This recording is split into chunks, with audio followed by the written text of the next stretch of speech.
Hello student, मैं हूं JP Verma और मैं फिर से हाजिर हूं एक नए वीडियो के साथ इलेक्ट्रोस्टैटिक्स एमसीक्यू पार्ट 3 लेकर। और आप पहले से 32 क्वेश्चन कर लिए होंगे। उम्मीद है आप रिवीजन भी करते होंगे और जब रिवीजन ज़रूर कीजिएगा, वरना आप भूल जाएंगे तो फिर कहानी सारा ख़त्म हो जाएगा। चलिए वीडियो को आगे बढ़ाते हुए हम अगले क्वेश्चन की तरफ बढ़ते हैं। देखिए क्वेश्चन है यहाँ पर 33 नंबर में क्वेश्चन है। इसको थोड़ा सा साइड कर लिया जाए, थोड़ा भाई उधर जाओ। क्या बात हुआ है? क्वेश्चन है, दिए गए चित्र में ए तथा बी के बीच तुल्यधारिता क्या होगी जब प्रत्येक संधारित्र की धारिता सी है। देखिए ये ए और इस बी के बीच धारिता ज्ञात करनी है, समतुल्य धारिता। तो सबसे पहले ये बात कीजिए कि सारे संधारित्र की धारिता है कितना। तो देखिए पहले लगा हुआ है एक, ये दूसरा, तीसरा, चौथा, 4 लगा हुआ है। चारों की धारिता कितनी है? सी है। अब टोटल ए से बी तक की धारिता ज्ञात करनी है, ठीक है। चलिए, तो ऊपर का दो सीरीज में है, पहले इसको देखिए, वो दोनों सीरीज में है। तो सीरीज का फॉर्मूला आपको हम बताए थे, 1/CS is equal to 1/C1 plus 1/C2, ऐसा बताए थे आपको, है ना। तो ये दोनों को 1/C प्लस 1/C करेंगे तो ये मिल जाएगा 2/C, लेकिन ये 1/CS बराबर होगा। और इसको जब पलटी मार देंगे तो हो जाएगा C/2, यानी ये दोनों मिला करके हो गया कितना? C/2, और ये अकेले है C। अब देखिए ये दोनों किस में आ गया? पैरेलल में आ गया। पैरेलल में क्या होता है? डायरेक्ट जुड़ जाता है। तो C और C/2 जब जोड़ेंगे तो आपको मिल जाएगा 3/C/2। क्या मिल जाएगा? 3C/2। ये दोनों का हो गया कितना? ये दोनों का हो गया 3C/2। 3C/2। अब देखिए 3C/2 को C के साथ फिर सीरीज में जोड़ा गया है। तो सीरीज में जोड़ते हैं तो क्या होगा? 1/C plus 1/3C/2। ये CS 1/CS is equal to आ जाना है। तो ये 2 देखिए यहाँ पर आ जाएगा, इसको हटा दीजिए तो फिर से क्या आता है? 1/C plus 2/3C। क्या हो रहा है? 1/C plus 2/3C। तो एलसीएम जब लेंगे तो आ जाएगा 3C। इन दोनों का एलसीएम 3C हो जाना है। तो यहाँ देखिए 3, ये वाला यहाँ मल्टीप्लाई हो जाएगा, 3 मल्टीप्लाई हो जाएगा, और प्लस यहाँ पर 2 है। तो फाइनली 2, 3 और 2, 5/3C। 5/3C 1/CS is equal to हुआ, पलटी मार देंगे तो 3C/5 हो जाएगा। 3C/5 कहाँ है? देखिए ऑप्शन नंबर ए में है। तो ये इस तरह का क्वेश्चन आप ज़रूर प्रैक्टिस कीजिए, बहुत आसान है। इसलिए आसान बोल रहे हैं क्योंकि यहाँ दो ही फार्मूला काम कर रहा है, एक सीरीज वाला और एक पैरेलल वाला। कैपेसिटर को देखना है कि कौन सा सीरीज में है, कौन सा पैरेलल में है, और उसको आगे बढ़ा देना है।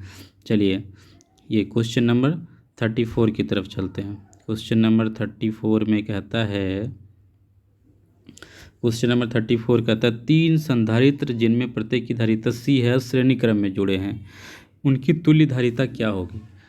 तो आप देखिए श्रेणी क्रम का भी जस्ट ही बात किए थे कि 1/CS इज इक्वल टू क्या होता है? 1/C1 plus 1/C2 plus 1/C3। अब आपका यहाँ सबकी धारिता C है, यानी इसकी जगह पर C, ये भी C, ये भी C।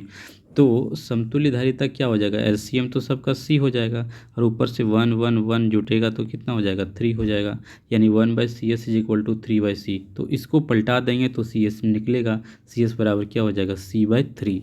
C/3 ऑप्शन नंबर किस में है? C में है। चलिए आगे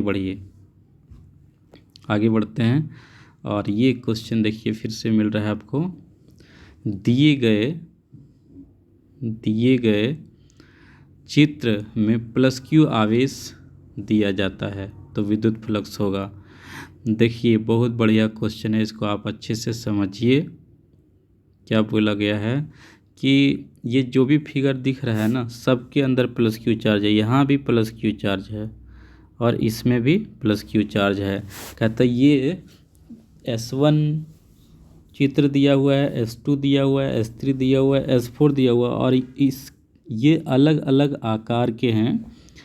ये चारों फिगर अलग अलग आकार के हैं और कहता है इसमें विद्युत फ्लक्स का मान बताइए। तो ऑप्शन नंबर ए कहता है सतह S4 के साथ सबसे अधिक होगा, यानी फ्लक्स जो होगा सबसे ज़्यादा किस में बोल रहा है, S4 के साथ, ये है ना। S3 के साथ सबसे कम होगा, सतह S2 के साथ सबसे अधिक होगा, सारे चित्रों के साथ बराबर होगा। देखिए जी, फ्लक्स का यदि बात किया जाए विद्युत फ्लक्स का, तो विद्युत फ्लक्स का डिफिनेशन क्या बोलता था, कहता था किसी बंद पृष्ठ के अंदर कुल आवेश का 1/ε0 गुना होता है ना। फ्लक्स जो हो रहा था वो हो रहा था Q/ε0। तो ये Q जो है टोटल चार्ज, आप देखेंगे सारे फिगर में चार्ज जो है सब जगह समान है, प्लस Q ही है। तो उसके आकार या आकृति से हमको कोई फर्क नहीं पड़ रहा है, इसलिए सारे चित्र में फ्लक्स क्या होगी, बराबर गुजरेगी। क्यों? क्योंकि सारे के अंदर चार्ज जो है समान है, इसलिए ऑप्शन नंबर डी यहाँ करेक्ट हो जाएगा। चलिए आगे की ओर बढ़ते हैं और अगला क्वेश्चन देखिए क्या बोलता है। तांबा का परावैद्युतांक होता है। देखिए तांबा एक धातु है और सभी धातुओं का जो परावैद्युतांक होता है वो अनंत होता है, यानी इन्फिनिटी होता है। देखिए कुचालक और सुचालक, कुचालक की जो परावैद्युतांक होता है वो 1 से बड़ा होता है, पहले भी बात हुआ था। और तांबा धातु है यानी सुचालक है, और सभी सुचालक के लिए परावैद्युतांक इन्फिनिटी होता है। ठीक है, चलिए आगे बढ़ते हैं। देखिए यहाँ पर फिर है, एक विद्युत द्विध्रुव की अक्षीय रेखा की किसी बिंदु पर विद्युत क्षेत्र की तीव्रता E1 है और उतनी ही दूरी पर निरक्षीय स्थिति में विद्युत क्षेत्र की तीव्रता E2 है। आप ये क्वेश्चन को पढ़ेंगे, यही क्वेश्चन को तो मैंने पढ़ा है ना। तो इस तरह का क्वेश्चन पहले भी दिए थे, लेकिन E1 और E2 वही क्वेश्चन है। अंतर क्या है, अभी वेक्टर के साथ है, ये दोनों E1 और E2 वेक्टर के साथ है।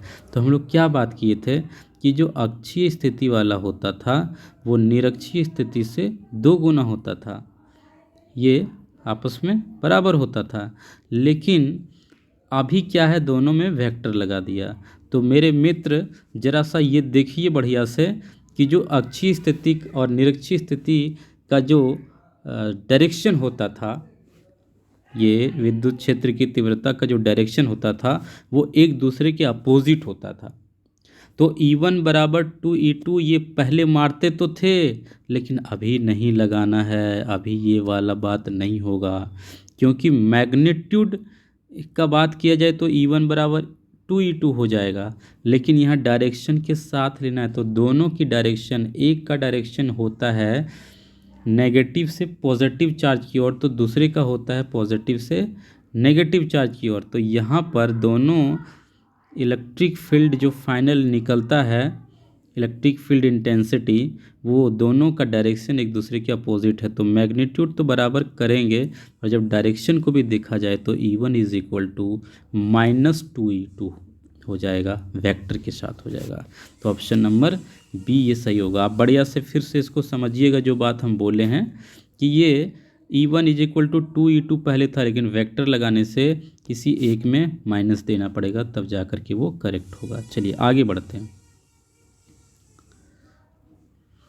देखिए दूसरा कहता है, एक विद्युत द्विध्रुव के आवेशों का परिमाण ±3.2 इंटू 10⁻⁻19 कूलम तथा लंबाई 3.2 इंटू 10⁻⁹ मीटर है। विद्युत द्विध्रुव का आघूर्ण क्या होगा? इस क्वेश्चन को आप दिमाग में फिट कर लीजिए। इस क्वेश्चन को क्या बोल रहे हैं, अरे ये कहाँ चला गया,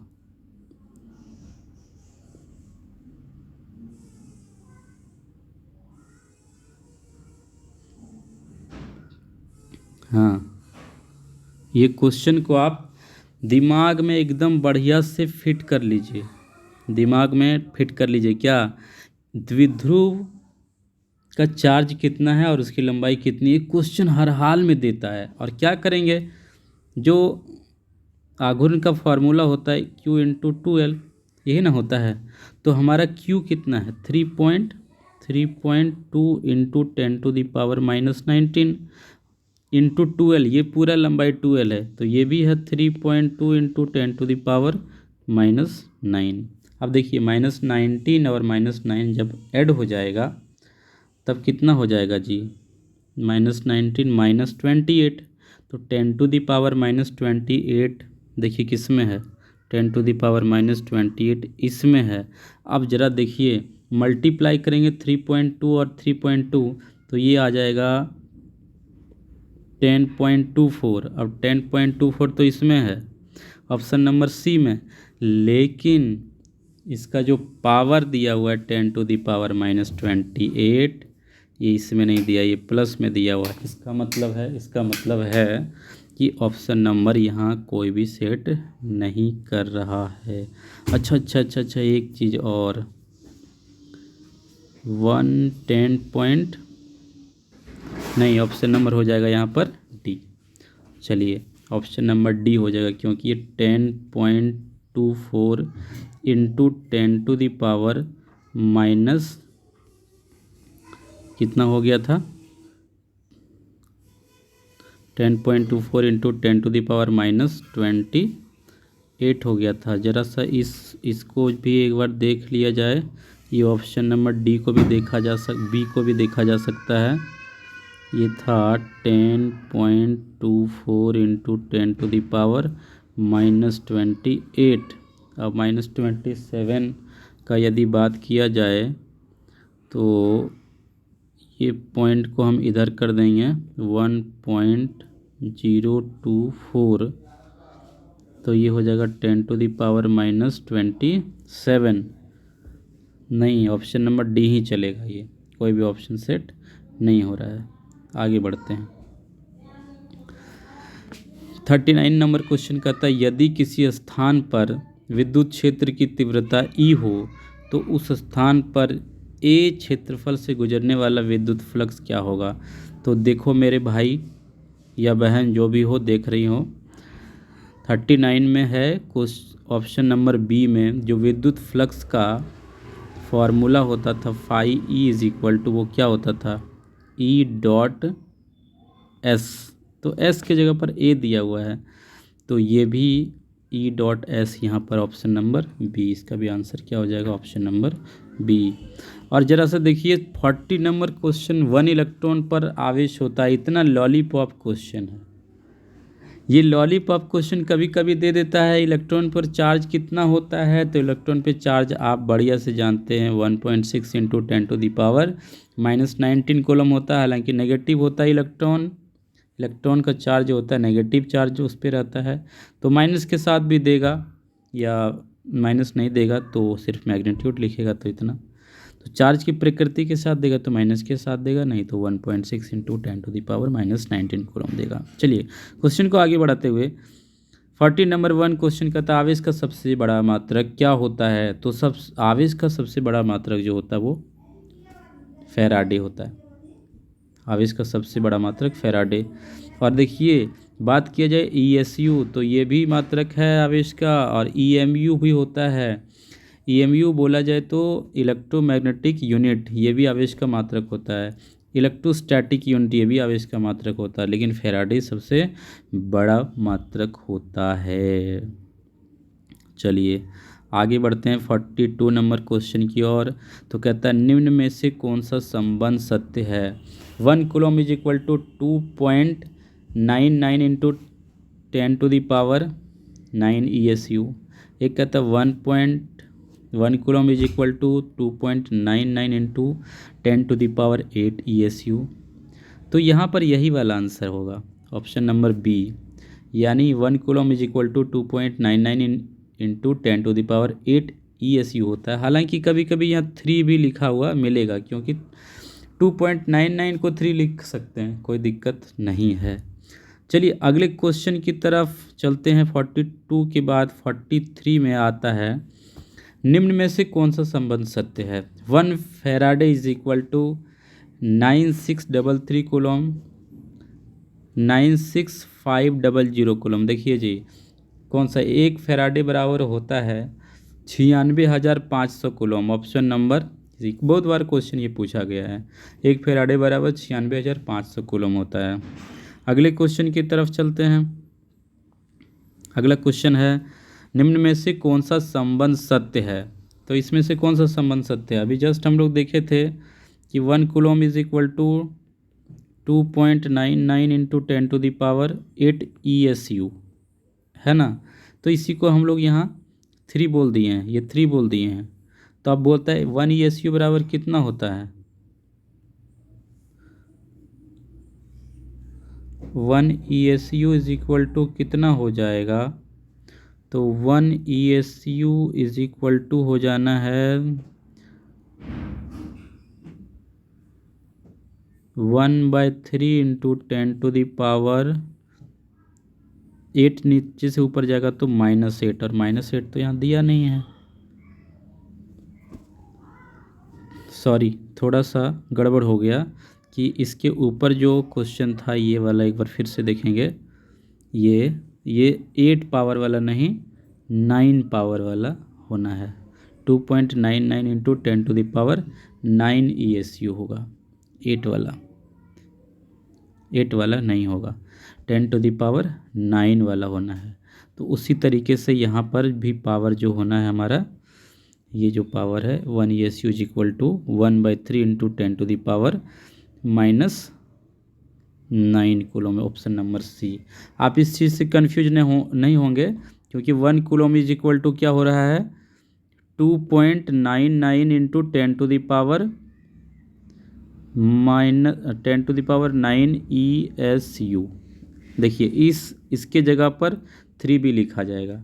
तो 1 ESU जब पूछा गया, तो 1 ESU कूलम में जब पूछा जाएगा तो ये 1/3 तो इधर हो जाएगा, और 10⁹9 जो नीचे रहेगा वो ऊपर से आएगा, तो वो -9 में कन्वर्ट हो जाएगा। तो ये ऑप्शन नंबर सी। उधर आप ऑप्शन करेक्ट कर लीजिएगा, वहाँ वो ऑप्शन नंबर ए होता था। चलिए अगले क्वेश्चन की तरफ चलते हैं। एक सरल रेखा पर बराबर दूरी पर 3 बिंदुओं पर क्रमशः 3Q +Q और Q आवेश रखे जाते हैं। यदि +Q आवेश पर कुल बल 0 हो तो Q का परिमाण क्या होगा? देखिए जी, ये बड़ा सा एक न्यूमेरिकल है। इसको बनाने में थोड़ा सा टाइम लगेगा, और इतना छोटा सा जगह में मेरा नहीं हो पा रहा है, लेकिन आप इसको डायरेक्ट याद रखिए। देखिए, मैं आपको थोड़ा सा हिंट देता हूँ इस पर मैं थोड़ा आपको हिंट दे रहा हूँ कि ये बोला जा रहा है कि एक सरल रेखा है। सरल रेखा पर बराबर दूरी पर स्थित 3 बिंदु पर क्रमशः 3Q, यानी मान लेते हैं ये 3Q यहाँ पर है, दूसरे बिंदु पर +Q है, और तीसरे बिंदु पर ये +Q है। कहता है ये +Q है, ये सारा सब प्लस में है। कहता है यदि Q पर कुल परिणामी बल 0 हो, यानी इस पर जो फोर्स लग रहा है, एक बार इसके कारण लग रहा है, एक बार इसके कारण, एक बार इसके कारण, तो कूलॉम के नियम से जो फोर्स बोल रहे हैं कि दोनों बल का जो परिणामी बल है, यानी नेट फोर्स जो फाइनली आता है, रिजल्टेंट फोर्स, उसका वैल्यू क्या हो जाता है? 0 हो जाता है। इसका मतलब है कि जितना फोर्स ये इस पे लगा रहा है, उतना ही फोर्स ये इस पे लगा रहा है, तो आपस में ये बराबर हो जा रहा है, तभी तो 0 होगा। तो हम लोग फार्मूला डालेंगे, यानी K3Q अपॉन यहाँ से यहाँ तक का दूरी यदि R है तो R², और बराबर हो जाएगा यहाँ Q अपॉन R², है ना। तो ये तो चला गया और ये भी चला गया, और आप देखेंगे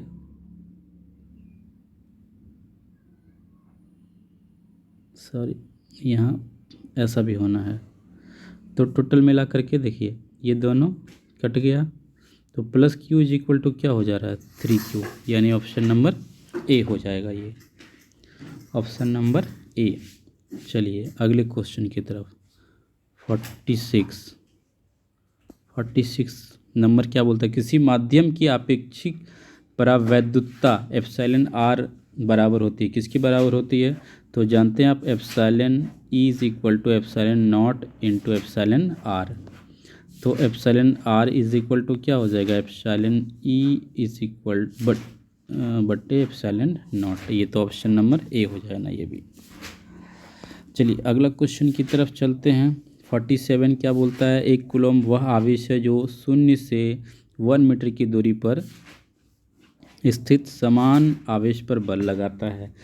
एक कूलम, देखिए 1 कूलम को परिभाषित करने के लिए भी ये क्वेश्चन काफ़ी कारगर है। कहता है एक कूलम वह आवेश है जो 0 से 1 मीटर की दूरी पर स्थित समान आवेश पर बल लगाता है। तो ये जितना फोर्स लगाता है वो है 9 × 10⁹ कूलम। तो ऑप्शन नंबर सी इसका आंसर हो जाना है। 48 निम्नलिखित में किस आवेश का अस्तित्व संभव नहीं है, निम्नलिखित में किस आवेश का अस्तित्व संभव नहीं है। तो क्या बोला जाए, जो चार्ज होता है, क्वांटाइजेशन ऑफ चार्ज क्या बोलता था, प्लस माइनस NE। तो चार्ज जो होता था वो क्या देखा गया था, या तो 1.6 × 10⁻⁻19 कूलम, यानी वो 1 इलेक्ट्रॉन के बराबर होगा, या तो 2 इलेक्ट्रॉन के बराबर होगा, या तो 3 इलेक्ट्रॉन के बराबर होगा, चाहे वो प्लस में होना है या फिर माइनस में होना है। तो इसका इंटीग्रल मल्टीपल होता था। Charge is always the integral multiple of electronic charges. तो देखिए जी 3.2 × 10⁻⁻19 यानी 1.6 को 2 टाइम्स मल्टीप्लाई किया गया, ये पॉसिबल है। 6.4 ये 1.6 को 4 टाइम मल्टीप्लाई करेंगे, ये भी पॉसिबल है, ये तो पॉसिबल है ही। तो ये सी नंबर पॉसिबल नहीं है। तो ये वाला ऑप्शन नंबर सी इसमें कहता है ये आवेश संभव नहीं है, इसका अस्तित्व संभव नहीं है। तो ये 16 क्वेश्चन का फिर से एक बार कलेक्शन हुआ आपका। चलिए आप इस वीडियो को इतना ही रखते हैं, फिर से नेक्स्ट वीडियो में हाजिर होंगे। तब तक के लिए गुड बाय। आज रक्षाबंधन है, आप राखी बंधवाइए अपने बहन से और मस्त रहिए, और रिवाइज भी कीजिए, पढ़ाई भी जम के कीजिए ताकि आपका परफॉर्मेंस बना रहे। धन्यवाद।